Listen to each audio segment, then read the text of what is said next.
Greetings from Hopalong Hollow. This is Jerry. As a gardener, you are something of an artist. Your canvas is your plot of land, your plot of earth. And your paints are your flowers as shapes, colors, sizes, and patterns. But if you want to have a really special garden, it isn't just the flowers that matter. It isn't just the plants and the bushes and the trees. To make your garden really special, you want other things in your garden. And I'm not talking about a flock of chickens, although they happen to be here right now and they really do like the garden. I'm talking about things like paths, garden ornaments, structures, anything that makes your garden unique and special and has character to it. Today, I have a really fun structure for you to build. It's really easy to make. It's got a lot of rustic charm to it, and it serves a very important purpose.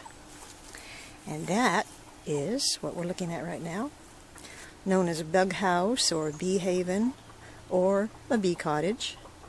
This is one that we have in the potager. And you can see how very interesting they are. The purpose of this little structure is not only to add charm and interest to the garden, but also to attract a beneficial insect. And the beneficial insect that I'm trying to attract with this bee haven is, of course, a bee. Not a honeybee. A special kind of bee you may not even know anything about. So I'm going to tell you a few interesting things about solitary bees. As much as we all love honeybees for their industry and their interesting hive life, and obviously for their honey, as much as we love them,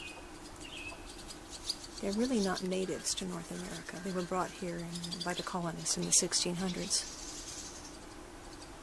And they usually get all the attention. And, it's well-deserved. But we have over 30,000 in the species of solitary bees that are native, wild bees in North America. And they're very interesting.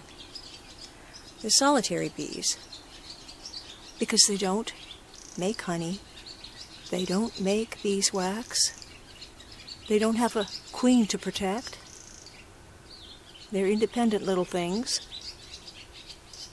All they do is pollinate flowers and lay eggs for more little solitary bees. And boy, do they pollinate flowers. They pollinate about 1,600 flowers a day, as opposed to a honeybee, which only pollinates about 5% of the 700 flowers that it visits every day. Of course, I'm not dissing honeybees. I think they're great. I love all bees. But these are very interesting little bees, and they're fun to watch. It's really kind of educational, really, to build one of these beehives with your kids. So in the wild, what the solitary bees do is they look for a hole in a log or in a tube of straw or grass, or any kind of little crevice in a fence post or something. And the female will crawl inside and lay her eggs. So what you want to do is you want to make a hospitable environment to attract these bees to your garden so you can have lots of pollinators, and because they're really interesting and fun to watch. It's not very busy here in this house today.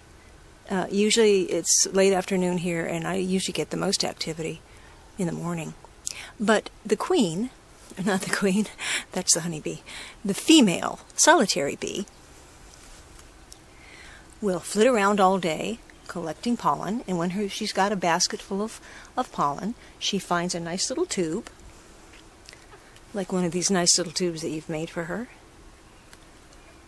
and she backs into it. She deposits her little pile of pollen, and then lays an egg on top of that nutritional mass. Then she scoots out a little bit, she builds a little mud wall, She goes out again into the garden and she collects more pollen. She does this over and over again until the entire tube is full of eggs, each one in its little partitioned cavity. And then when she gets to the very end of the hole, I should say the front, she blocks it off with mud. In the spring, all kinds of new solitary bees will emerge, and you'll have a whole new flock of bees. It's really fun to watch them. I've seen. Now, another really fascinating thing is that the female lays all the female eggs toward the back of the tube, and the males at the front. And when they emerge in the spring, come out one by one, the males come out first and they hover around the opening so that when the females come out, they can mate with them, and then the poor little guys die. But that's the way it is. Sorry, bees. Anyway, as you can see by this structure, it's just a pretty simple box. Unfortunately, I can't show you how to build it because it's already been built. This one's been up for about a year. But on my website, on my blog, there are some pretty good instructions on how to build one, or you can go on YouTube all day long and find out how to make one of these. You're going to take logs, and you're going to take chunks of wood, and whatever you can find, anything interesting that looks like it might be a nice little cavity for an insect to go. Now today I saw some spiders in here. In fact, I think there's a little spider right there. Yep, think so. I also saw a little lizard in there in the pine cones today.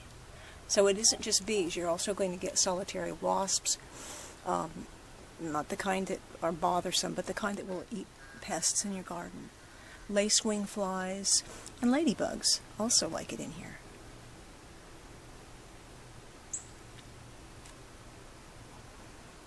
Straw, moss, pine cones, bricks are a good thing to use. Normally I would fill those up with some kind of straw, and you may even get a bird that comes in here occasionally. But what you really want is just the fun of building it, the charm that it is to have it in your garden, and the activity that usually goes on. Like I said, early in the morning is when usually things are happening around here. I'm going to show you another one now. This is the first little bee haven my husband built for me. He built the structure and I got to all the fun of filling it up. And as you can see, it's a pretty simple structure. It's just 2 side walls, a back, and a rustic roof. This one was built out of old barnwood we had laying around. It's got a couple shelves in it, and then you just fill it up with all kinds of fun things. A lot of these bee houses, you can buy small ones online, such as this bamboo bug house. This is an old bird feeder right here. This is a mason jar with little tubes in it. You can buy these tubes online. You can also use straw. You can use gourds. You can use pieces of, oh, here we go, bamboo. Now the bamboo, I just cut all these into little pieces, and you can see that even the smallest of holes has been filled up. This has been a really popular one, and they've filled nearly every single cavity. They don't seem to like these bricks that much. But I suppose if I stuck something in there, they might be a little bit happier with it. But if you look at that, there's a teeny tiny little fly. Now when you use a log or a chunk of wood, drill your holes of different sizes and make them about 6 to 8 inches deep.